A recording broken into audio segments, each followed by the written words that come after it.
Hi everybody, Ryan O'Donnell here, walking you through a video tutorial about a new update from Google about how to be able to create your own virtual reality or 360 experiences.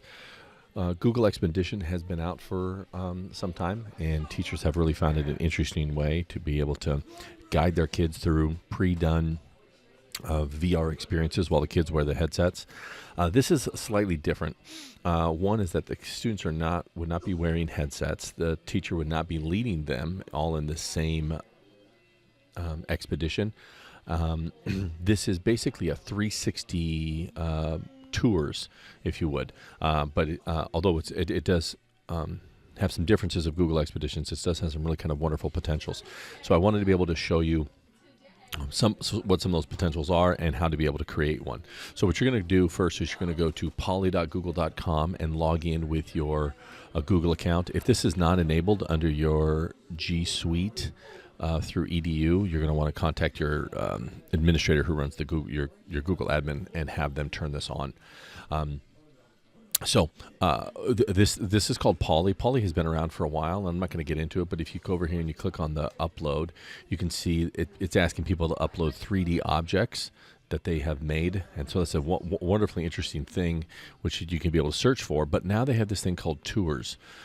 Explore the world of three dimensionals. And here's some tours that you can go check that other people have already created. And you can scroll down here. Here's some examples of those 3D models that people have created. But these are these tours. And so we're going to walk you through to do a tour similar to like the Seven Wonders of the World or Italy. What we're going to do is we're going to make our own. So the plan here is what I'm going to show you is how to be able to make your own tour for your school, like a walking tour for your campus. So from here, I'm going to click on Create a Tour. And it's going to take me to all of the tours that you have created. This is one that I have already done for my school, and I'm going to show you that at the end, but I wanted to be able to walk you through the steps in the beginning about how to be able to make that. So to create a new tour, first off, you're going to click on the Create a New Tour button and give this one a name. Let's say the name of your school. I'm going to say Rockland High VR Tour, or it's really not VR. I'm going to call it a 360 tour. And if you want, you can give a description of what this is about, put which category you would want, and then drop an image in to be able to be sort of the cover image for you to be able to see. So I'm going to grab an existing image I already have of the school that I've taken. It says you can drop that image over here. So I'm going to pop that in, and that'll be my cover image. Now I can go into, click the Create button. And here comes my tour. So basically, it puts the same image as a sort of a wallpaper in the background. On the bottom are the different scenes or the different locations. So think of this as sort of a, like what you see in Google Maps, you would go from one place to another one. But unlike Maps, this will not have the walking step-by-step tour. You're creating basically spots along the way. And each of those spots will be scenes. So when I click on Add Scene, it's going to be able to say, what do you want this scene to be? What is the image that's going to be associated with your scene? And you have two choices, basically.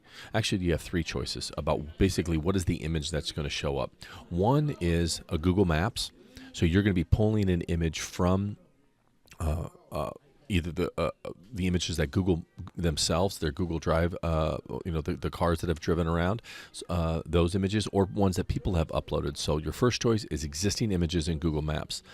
Choice number two is upload one of your pictures, and actually that's choice number three too, because there's two different types of 360-degree photos that you can do. One of them is ones that you will shoot with an existing camera, a 360-degree camera. There's quite a few out there. The one that I've been using that I'm a big fan of is the Ricoh Theta S, and you can find that on Amazon. And there's a fair amount of other ones there that are not necessarily super expensive.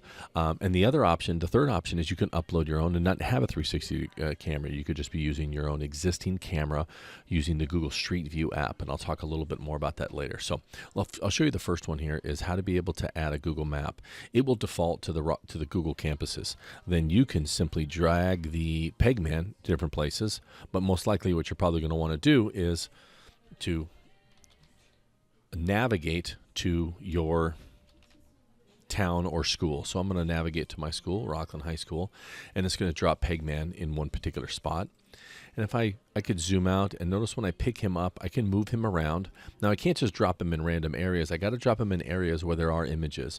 And so anywhere along these lines, the street lines, I can drop him, because this is where the Google car has gone and take some photos. Then on campus itself, I see a couple different dots. These are dots where somebody else has done a 360-degree photo. So I'm going to show you what it would look like if we just put it here with the 360-degree car. So this is the front of our school where students would come into the parking lot, and the Google Maps car has not gone on campus at all. But if I wanted to, I can be able to use this one. Once I get it to that spot, I would say, okay, I'm going to click on Add Scene. And now that gets dropped into my tour, and that's scene number 1. Over here on the right-hand side is where I can edit the scene. So I'm going to call this, it's highlighted, Untitled Scene. I'm going to give this one front of the school. It has its location dropped in here because it came from Maps, and if I wanted to, I can give it a description. Here is be careful at this 4-way stop sign as you are walking or driving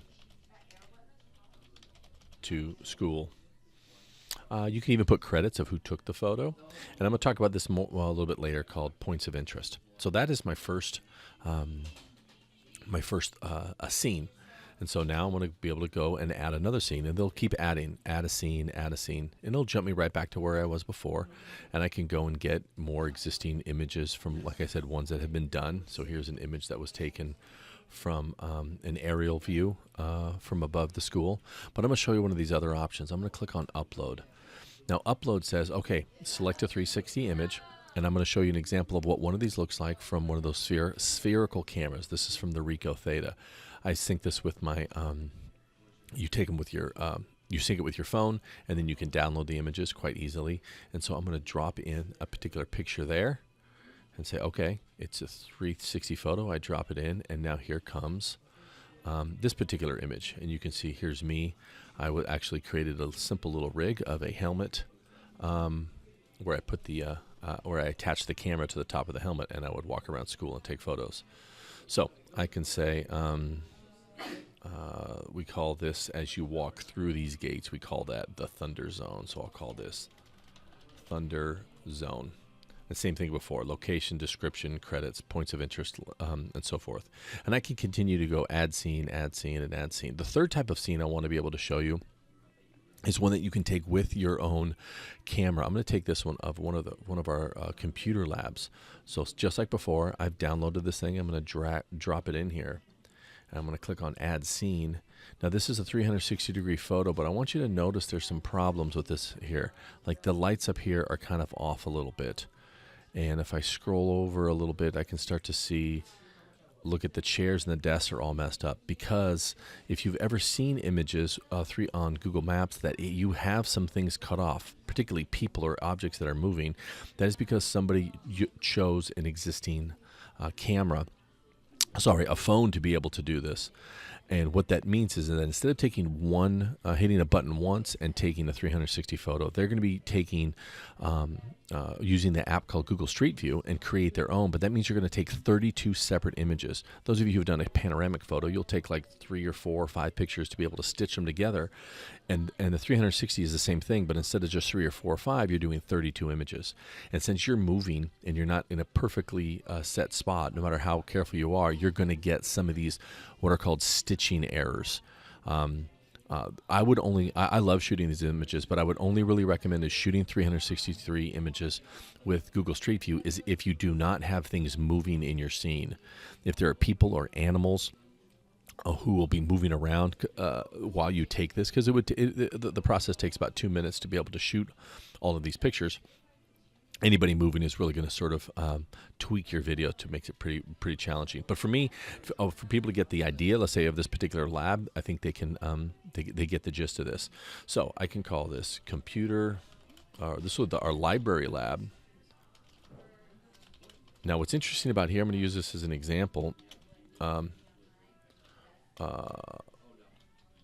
We are renovating this particular lab. We're going to get rid of these old computers, and this is actually going to be part of my classroom next year, but with some significant redesign. So I'm going to be able to use this tour to be able to talk about some of the changes that I want. First off, the entrance, like we can have people enter here, but we're going to be putting a door in over here. So I wanted to be able to make that, and I mentioned this before, a point of interest. So as people look around, if I click on add point of interest, a little eye shows up, a dot. I can move this eye wherever I want. I'm going to say, we want to put this, we're going to build a door right there. And it says, okay, here's the name of the scene. It's the library lab for renovation, location, description, and such. Now here is the point of interest. I can change this. New door to be added. I can describe this one. This door will lead into the broadcast studio. And this will allow me to be able to manage those 2 spaces much nicer. And so now when somebody goes to this particular 360, if they would click on that, it would jump them to this particular spot, and it will show this. Now to go one step further, let me show you another one over here. We're going to build in, right in this area, a floor-to-ceiling whiteboard. So I'm going to add another point of interest. We're going to get rid of that, and we're going to call this whiteboard. Describe this floor-to-ceiling. And now watch here, there's even a picture. I can add an image overlay.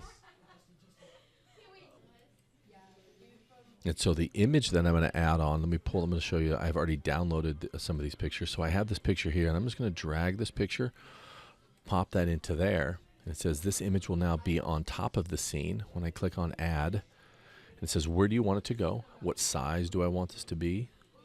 So I'm going to say, I want this image to go here, and what particular size. Now this interesting is that this image will not show up. It will only show up when the user clicks on that letter I. So if I click off the I, I can see over here, see how it's the letter I for information? And if I go over here, there's an image to this. And I can continue to go on and on. But what I want to show you now is I'm going to hop out of here from the making to this one tour I've already created. And so here we can see in this one that I have done, I have these multiple scenes down here. The Thunder Zone, amphitheater, library. There's the that library lab that we talked about. So now if I click on that particular library lab, I can see I have these different hotspots on here that are showing the different things that are going to be coming up. And once you've completed all this, what you're going to do is you're going to hit the publish button. It's going to say, hey, do you want to make the visibility very similar to like YouTube videos? I'm going to say, let's make this public, and it's going to give you a link now. And this link you can copy and share out however you would like. And you can have your kids do this. You can share this with the public. And then here is the public link. And I can see here, much like a YouTube video, I can see I have had, actually this one has been online for about 2 days, and I have 375 people have viewed it. So you do have sort of a view counter. I've even had people like it. And this is what the user will see now. So here's the 360 photo that I have the ability to look around with. And I can go from scene to scene, and each time it changes. So here's the letter I, those letter I's that show up. And if I click on the eye, watch what it does. It says, hey, from this picture, that shows me where the cafeteria is. Well, I want to know where the library is. If I click on that, watch what it does. It jumps me over to the library.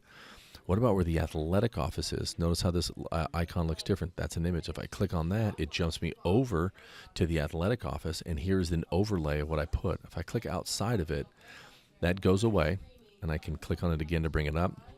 So here it's information about the athletic office. You can come see the athletic director, or if you got questions and needs. So this is sort of this little interesting way to be able to create your own hotspots and guides to a particular place and location. Here is, and again, existing images. So this is one that I pulled from somebody else, or you can add your own images. It's really kind of an interesting way to be able to make your own tours. There's lots of opportunities about what you can do. This is just simply one of doing it, one for your school side, but I can see lots of possibilities of everything to be able to do a tour of your classroom at the start of the year. So like for myself, I use a fair amount of equipment in my video production classes.